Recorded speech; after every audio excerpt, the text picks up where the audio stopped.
You kind of have to think about it the inverse way, which is like, what are the like atomic units of work that happen? How do you automate those units? And then how do they get stitched together into something bigger and coherent that allows you to like do more and more and more of those atomic units over time?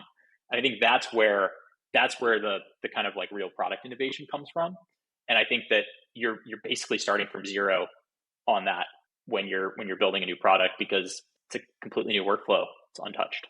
And so from like a company building perspective, like does that slow things down? Like you just inherently need more time with your customers, you need more trial and error. Like what are some implications from a building AI versus kind of the playbook that's very, very, very well established in SaaS?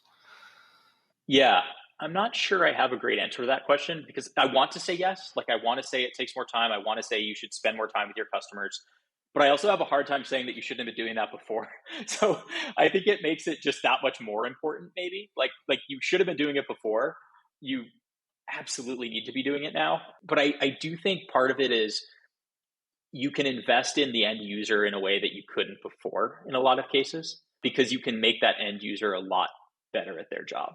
And if it's almost an incentive alignment sort of question, which is, in the past, and some of this, by the way, is still hypothesis. These products don't exist. The commercial models are not well trodden. Like, maybe we look back at this in 18 months and like, wow, that guy was stupid. Like, he should have just been selling to the CEO the whole time. But I think if you're kind of looking at the value that you can bring to an end user, at the end of the day, what does like a head of sales care about? They care about hitting their number, beating their number. They care about their reps being productive. They care about them ramping faster, like all that sort of stuff. And if you can just go directly to the rep, and instead of having to go sell this story to someone senior, it's just like, well, these reps are using this product and they're generating more pipeline, they're closing more deals, they're just across the board more productive.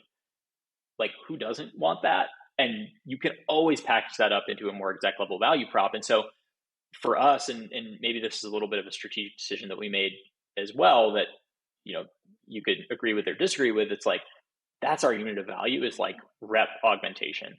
And if you can augment the rep to just be better, like, buy this product, if they are using this product, they will be some percentage better at their job, period, then there's always a way to package that up into value. And there's a lot of productization that you can do on top of that. And so I think, absent that, I think you start to get into, you're kind of almost, building a product for an exec buyer and not for the end user. And I think it there's just some sort of misalignment there on the power of the technology. And if you're going to go find a big trend and grapple onto that trend and ride that wave, like, it's important to figure out like what the trend actually changes, and make sure you're focused on what it changes and not the high level marketing message of what it changes, which is everywhere and kind of obvious, but like, it's high level and obvious. And so everyone's saying it, and it's just not that interesting when it comes to like the rubber hitting the road.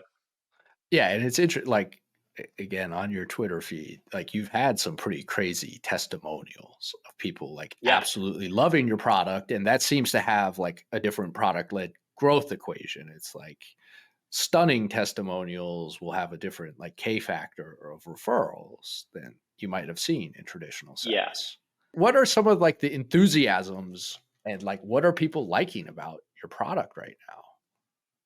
Yeah. So it's interesting. I have a bit of a growing suspicion that there are other products that kind of fit this bill. And I'll answer your question in a second, but one kind of just plug. I do think you can, going back to the concept of building companies a little bit differently. I think when you're talking about automating units of work, you you have like a value capture equation that's just a little bit different than in the past. And I think the ability to build software that, one, provides a lot of value to your end customer, but two, is designed to fit contextually with every single one of your end users, gives you this ability where, when you, in the past, you would talk about, is software configured or customized. That was something I'd been obsessed with. I worked in low code, no code stuff forever, and so it was all about, is this software configured or customized? And it's almost different in AI, where it's like, it's kind of neither, because the product itself is built to match the context of the customer.